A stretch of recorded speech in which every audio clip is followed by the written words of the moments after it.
Operation lotus राबवलं जाणार असल्याची चर्चा आहे. जे खासदार आहे महाविकास आघाडीचे ते भाजपच्या संपर्कात असल्याची चर्चा आहे. काय सांगतो? ज्यावेळेस यश मिळतं तर ते यशाची धुंदी माणसाच्या डोक्याला भांबवून सोडते. आमची अपेक्षा आहे की हे जे काही जनतेने दिलेला कौल आहे की ईव्हीएमचा कौल हा नंतर विषय आहे, परंतु जो मॅन्डेट मिळाला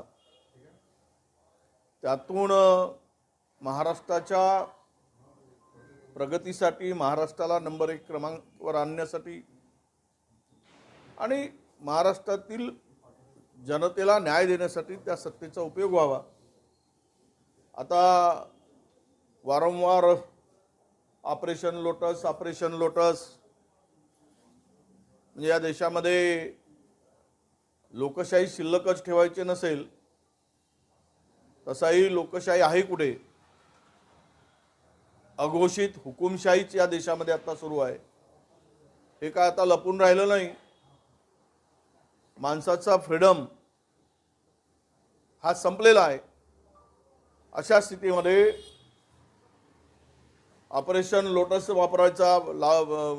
करायचा हा जर काही भाजपा प्रयत्न करत असेल, पैशाच्या भरोशावर, सत्तेच्या भरोशावर खोके देऊन, तर या देशातील जनता योग्य वेळी योग्य बंदोबस्त करेल असा आम्हाला विश्वास आहे. काही खात्यांचा समन्वय नसल्यामुळे भाजपच्या मंत्र्यांची, महायुतीच्या मंत्र्यांची यादी जी आहे ती अडकलेली आहे असं नाही. त्या संदर्भात मी काय बोलणार नाही. त्यांचा इंटरनल प्रश्न आहे, तो आंतरिक प्रश्न आहे. त्यांनी कोणाला कोणता खाता द्यायचा, कोणाला कोणता किती खाता येईल तेवढं द्यायचं, हा तो त्यांचा प्रश्न आहे. भाजपच्या मंत्र्यांचं समजू शकतो की त्यांची लिस्ट दिल्लीवरनं फायनल होते, पण शिंदे आणि अजित पवारांना पण फायनल करण्यासाठी दिल्लीला जावं. मी यापूर्वी सुद्धा म्हणालो, भारतीय जनता पक्षाकडे जे काही आता 137 संख्याबळ आहे, त्यामुळे अजित पवार काय आणि शिंदे गट काय, शिंदे शिवसेना काय, दोघांनाही दिल्लीच्या हायकमांडवरच विसंबून राहावं लागेल, त्यांच्या भरोशावर राहावं लागेल. त्यांच्या आदेशाशिवाय यांचा पत्ता सुद्धा हलणार नाही. म्हणजे फांदी हलवायचं सोडाच, पान सुद्धा हलणार नाही. एवढी कोंडी या निकालाने या दोघांची केलेली आहे. यांना वारंवार दयेचा अर्ज करून जेवढं मिळवता येईल तेवढं ते मिळवण्याचा प्रयत्न करावा लागेल. देगा तो भी भला, ना देगा तो भी भला असं म्हणून गपचूप राहावं लागेल, अशी अवस्था यांची आहे. भाऊ, विरोधी पक्ष नेतेपदासाठी अद्यापही अर्ज जो आहे तो महाविकास आघाडीकडनं गेलेला नाही आणि 18 दिवस होऊनही काँग्रेसला गटनेताही निवडता आलेला नाही. नाही, आम्ही गटनेता निवडायचा आमचा प्रस्ताव दिल्लीकडे गेलेला आहे. आमच्या नेत्यांना आता तो दिल्लीमध्ये हायकमांड निर्णय घेणार आहेत. आमचं बोलणं झालेलं आहे. राहिला विषय विरोधी पक्ष नेत्याचा, या अधिवेशनामध्ये आमची एकत्र बैठक होईल आणि चर्चा करून आम्ही ते नाव देऊ. पण भारतीय जनता पक्षाची तयारी आहे का, ते देण्यासाठी तयार आहेत का? विरोधी पक्षनेतेपद देवेंद्रजी तयार आहेत का, हे पहिले त्यांना विचारू आणि मग नाव देऊ. पूर्वीच नाव देऊन उपयोग काय? संख्याबळ नाही आहे. आम्ही नाव द्यायचं आणि त्यांनी ते करायचं नाही, तोंडघशी पाडायचं. यापेक्षा त्यांना विचारू, मुख्यमंत्र्यांना, तुम्ही देणार असाल तर आम्ही नाव देतो, नाही देणार असाल तर नाव देणार नाही. भाऊ, काल मुख्यमंत्री आणि अडाणींची भेट झाली. आता सरकारच महाराष्ट्र असेल की देशातला, हे तुम्ही पुष्पा पिक्चर पाहिलाय? पुष्पा 2 तर पुष्पा 2 नी सरकार आणायचं कसं, ते सरकार पुष्पा 2 नी आणलेलं आहे. तर महाराष्ट्राचा पुष्पा 2 कोण किंवा देशाचा पुष्पा 2 कोण हे मला सांगायची गरज नाही. परभणीमध्ये तणाव आहे काही भारतरत्न बाबासाहेब आंबेडकरांच्या प्रतिमेच्या याच्यावरून. मला माहित नाही, मी माहिती घेऊन सांगतो. बेळगावला जाणाऱ्या मराठी भाषिकांना जे आहे ते अडविलं जातं, तिथं तुमची सरकार आहे, तुमचे मुख्यमंत्री आहेत, मात्र मराठी माणसावर अन्याय होता आणि उभाठाणं देखील या बाबतीत तक्रार आहे. हरवलं जातं म्हणजे बघा, हा वाद जुना वाद आहे. गेले अनेक वर्षापासून सरकार भारतीय जनता पक्षाची होती, केंद्रात होती, राज्यातही होती, कर्नाटकामध्ये, तरी पण हा वाद सुटलेला नाही.